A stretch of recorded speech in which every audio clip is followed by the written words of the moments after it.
Olá, bom dia, boa tarde ou boa noite, bem-vindos a todos aqueles que estão aqui comigo hoje para iniciar um novo webinar que tem a ver com o estudante de topo ou com o universitário de topo, nesta que é a oficina da universidade, e que fala sobre todos os estudos superiores, viagens e todas essas áreas que se relacionam de alguma forma com a expansão da nossa psique, do nosso conhecimento, da nossa vontade de aprender e descobrir novas culturas e novas formas de ser e estar, mas que também se relaciona com uma atividade muito comum no nosso espaço já político, que é a justiça, e começamos aqui efetivamente o primeiro webinar de oficinas coletivas ou oficinas da relação do eu com o coletivo, não é? Já não estamos no eu e o outro, nem no eu comigo mesmo, mas passamos aqui a uma dimensão diferente. De facto, esta primeira aula, se é que assim posso lhe chamar, ou este primeiro módulo, digamos assim, lição deste que vai ser o nosso programa, portanto, do estudante de topo ou do jurista de topo, porque tem a ver essencialmente com essa energia de aprender, de também julgar, no sentido de perceber e discernir, no fundo, ser capaz de discernir e de ter aqui uma ideia clara acerca das diferenças, mas ao mesmo tempo, dentro dessa perspectiva de diferença, encontrarmos aquilo que são as bases comuns de entendimento, de compreensão do outro, do que é certo, do que é errado, dentro daquilo que é, ao fim e ao cabo, a diferença. No fundo, a cultura do respeito pela diferença, pela tolerância, pela solidariedade, mas também com aquele espírito de curiosidade e aprendizagem que temos que ter relativamente àquilo que é diferente e àquilo que é o outro. É toda essa energia, que no fundo tem a ver aqui também com o signo de Sagitário e com a energia de Júpiter e da expansão do conhecimento, que vamos então iniciar aqui este curso no fundo daqui do nosso estudante ou do nosso jurista de topo, e começamos exatamente com esta introdução às culturas, às viagens, e através das culturas, das viagens, da diferença, de perceber o outro e de nos percebermos a nós, já não numa perspectiva individual ou numa perspectiva de relação entre mim e uma outra pessoa, mas entre mim e uma cultura, que partimos então aqui para as oficinas coletivas. Já agora, esta é a primeira, e onde iremos, obviamente, aqui trabalhar sobre a universidade e sobre aquilo que é esta área de trabalho e que técnicas é que podemos aprender para tirarmos melhor partido daquilo que são os estudos superiores, as viagens e também a capacidade de discernir e julgar aquilo que é a relação com o outro, e aqui muito neste módulo técnicas de estudo e técnicas de aceitação do outro, dentro de um conceito de cultura e de abertura ao outro e à compreensão do outro, que hoje em dia está cada vez mais desgastado, não é? Com o aparecimento dos populismos, mas de alguma forma aqui redimensionar toda esta ideia de relação em coletivo, e esta é a primeira oficina, digamos assim, das oficinas coletivas. Depois passaremos para a oficina do Parlamento, onde vamos estar mais centrados não tanto naquilo que é a criatividade, o conhecimento, a expansão e compreensão de regras, mas sim da forma como é que na prática funciona o jogo do poder e no fundo a cultura de poder, que não é aqui muito relevante em termos daquilo que é a justiça, daquilo que é o que é correto, daquilo que é a descoberta do outro. Portanto, são claramente diferentes as regras da universidade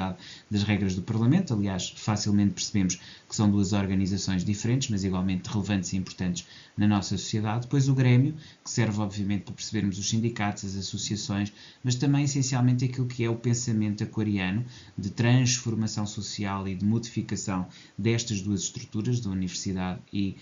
do Parlamento, que acabam por jogar aqui muito também com os grêmios, com as associações e com a modificação social. E depois finalmente o templo, que é talvez aqui a oficina final destas quatro e que vai mais para a emocionalidade e para o trabalho das emoções. No fundo é isto que eu vos queria trazer. Estou-me aqui a expandir um pouquinho demais e passar então aqui à realidade através das culturas. Perceber que a realidade no mundo tem muito a ver também com as culturas através das quais nós chegamos a essa mesma realidade. Cada cultura, no fundo, representa um universo de possibilidades construído por centenas de gerações anteriores, moldado por influências sociais, políticas e económicas únicas, e no fundo temos aqui a ideia do mundo como uma casa de texturas e de diferentes texturas que compõem aquele que acaba por ser um universo eterno. Ou seja, a individualidade individualidade acaba por, de alguma forma, se diluir naquilo que é o coletivo, mas aqui de uma perspectiva de diferença, de reconhecimento dessa diferença e integração naquilo que é, ao fim e ao cabo, a cultura e a tradição. Portanto, vivemos para descobrir cada mundo, perceber que há mundos diferentes, culturas diferentes, tribos diferentes, formas diferentes de nos reconhecermos entre nós, e esta busca é de facto importante para percebermos também e tornar verdadeira a nossa capacidade de crescer com as nossas próprias fronteiras culturais e perceber também os nossos limites desse ponto de vista da cultura e da relação com o outro através da nossa tribo, da nossa cultura, do nosso espaço cultural. O senso comum não é comum, esta é uma ideia também que eu queria trazer aqui, ou seja, o senso comum é uma perspectiva, consequentemente, em cada cultura nós temos sensos comuns diferentes, e isto muitas vezes é o que leva às lutas e às guerras. As leis procuram retratar, as leis, o Estado enquanto norma, ordenação da vida em sociedade, o direito, não é? Procura muito estabelecer o senso comum de cada uma dessas culturas. Mas quando nós fazemos estudos comparativos de direito, ou quando comparamos culturas diferentes, nós percebemos que existem diferenças e por isso mesmo é que há espaços culturais que devem ser preservados e respeitados. Ou seja, o que é certo, e aqui já não estou a falar das leis naturais, as leis naturais são aquelas que de alguma forma são uniformes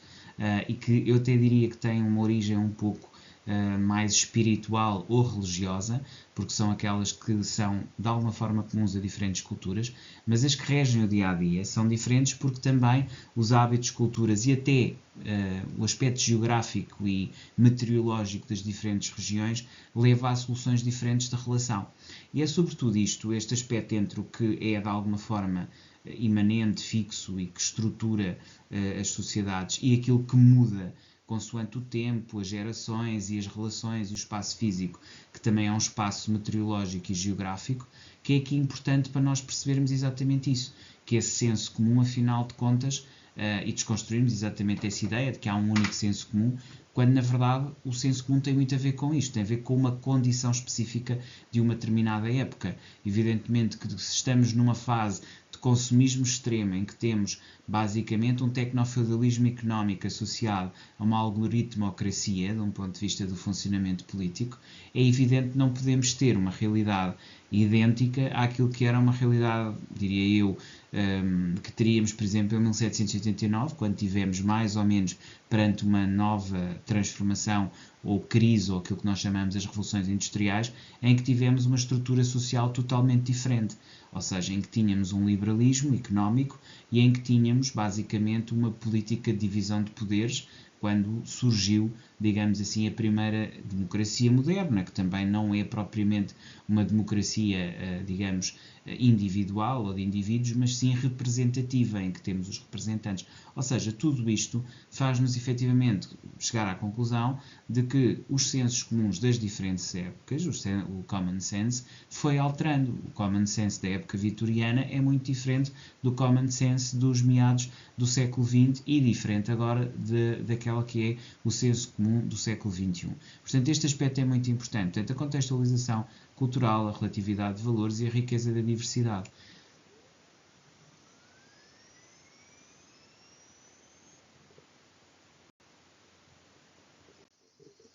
Outro aspecto igualmente importante é aqui digamos, uma teoria ou uma doutrina que vem muito de Edgar Morin, que é a questão da complexidade, e que eu aconselho vivamente a que a adotem, para quem quiser ir a estudos complementares e mais aprofundados, porque a complexidade vem precisamente percebermos que a complexidade é diferente de complicação, ou de algo que é complicado. Complexidade é um conjunto de singularidades ou de explicações simples, várias explicações simples, que combinadas entre si geram uma complexidade. A complexidade não está por oposição à simplicidade. A complexidade é uma organização de simplicidades e de raciocínios simples. As sociedades, à medida que se organizam e à medida que se expandem e que interagem umas com as outras, geram efetivamente complexidades. E este aspecto começa por um reconhecimento que ela existe, essa complexidade. Isto implica compreender que o mundo não se reduz a explicações simples e lineares, mas sim a uma combinação de diferentes explicações simples e lineares que entre si combinadas obrigam a diálogos. porque nós temos aqui muito já em oficinas que nos exigem o diálogo, seja o diálogo entre culturas, entre princípios, entre leis. Aliás, em Direito existem cadeiras, Direito Internacional Público e Direito Internacional Privado, onde nós estudamos isto quer nas relações entre Estados, quer nas relações entre sujeitos. Ou seja, nós temos que perceber que o indivíduo, enquanto parte da sua sociedade, ou mesmo individualizado, estabelece relações com sujeitos de outras sociedades. Ora, isto obriga, obviamente, a reconhecer que as pessoas não são todas iguais, que todas merecem o mesmo tipo de respeito e reconhecimento de direitos, mas que depois, na sua interação, vão ter que se arranjar soluções personalizadas para cada uma dessas situações, tendo em conta os indivíduos que aqui estão, entre aspas, em contacto, não é? Ou sem aspas, quando estão em contacto. Integração, então, de perspectivas, incorporar os tais múltiplos pontos de vistas, e estes múltiplos pontos de vista, no fundo, têm a ver com a forma como cada pessoa analisa a realidade a partir da sua própria cultura e do seu próprio senso comum. E depois isto leva a transformações pessoais, porque sempre que nós nos abrimos ao mundo e contactamos com novas sociedades e novas formas de estar, de agir e de viver diferentes da nossa, obriga-nos necessariamente a também ter uma capacidade de foco e desfoque da nossa lente muito maior. Ou seja, começamos finalmente a perceber que aquilo que temos dentro de nós enquanto instrumentos que trabalhamos nas oficinas básicas, nas oficinas de relação, atingem aqui uma maior capacidade de adaptação, porque já estamos a trabalhar com todas as lentes, já não só com a nossa própria lente interna, a nossa lente em ajuste à lente do outro, mas sim também o ajuste à lente da sociedade, ou seja, a chamada terceira posição perceptiva, que em PNL, Programação Neurolinguística, muitas vezes nos permite reconhecer um problema de uma forma totalmente diferente, quando o problema não é exatamente nosso, porque deixamos de pessoalizar, deixamos de relacionar e passamos a interligar em complexidade. E exatamente todas estas quatro oficinas que vamos trabalhar a partir daqui têm a ver com complexidades.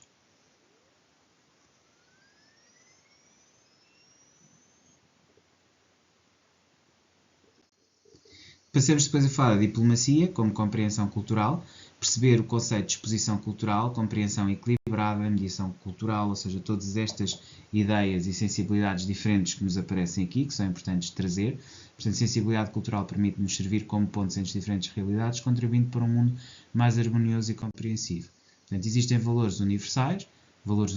e valores circunstanciais, que está aquilo que eu estava a dizer, ou seja, temos um conjunto de valores naturais, de direito natural, e depois aquilo que é o direito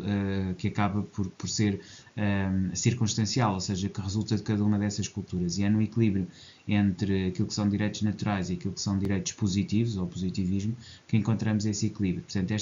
estas formas de ser e estar específicas de cada zona e que têm a ver com o senso comum, têm muito a ver com estes valores circunstanciais. Portanto, contextos enraizados na história e tradição específica de cada povo.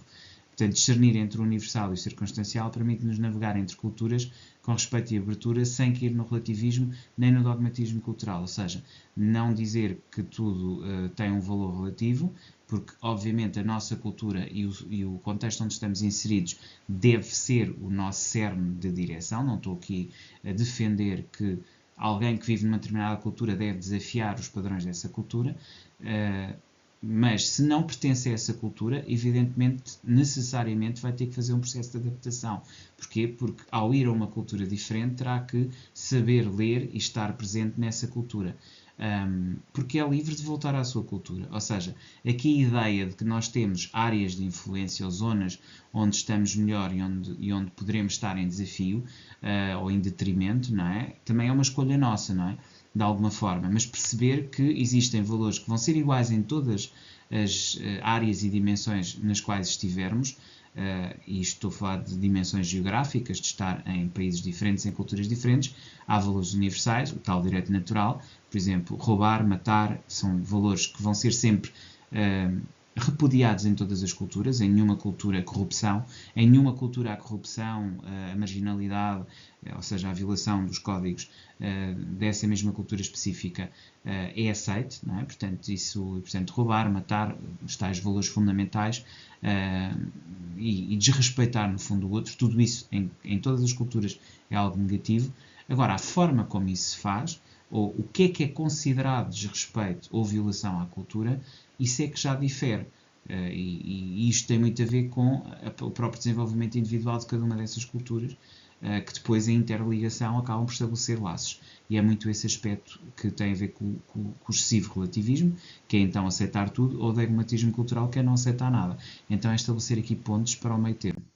Portanto, exercício prático de expansão cultural, aqui proponho um exercício, como em todas as nossas aulas, aqui fazer 1 a 15 dias de exploração, pode ser através da leitura de livros, pode ser através de uma viagem, depois o contacto, depois a reflexão e depois a integração, não é? No fundo aqui da diferença de cultura. Isto precisamente para testar tudo aquilo que tivemos a dizer, de que existem realmente culturas e formas diferentes de estar e viver e de nos relacionarmos.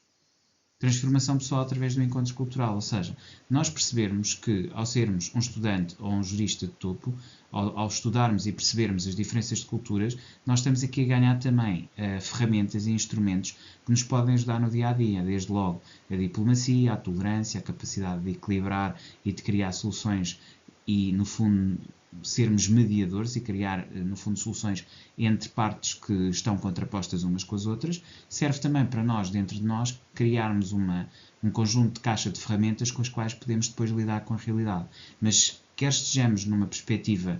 para fora ou numa perspectiva para dentro, temos tudo a ganhar com, no fundo, aqui as ferramentas que vamos aprender nesta oficina que vos trago, que é exatamente a do estudante de topo. Portanto, o programa Estudante de Topo está apresentado, voltamos a ver amanhã. Até lá, despeço-me com cordialidade.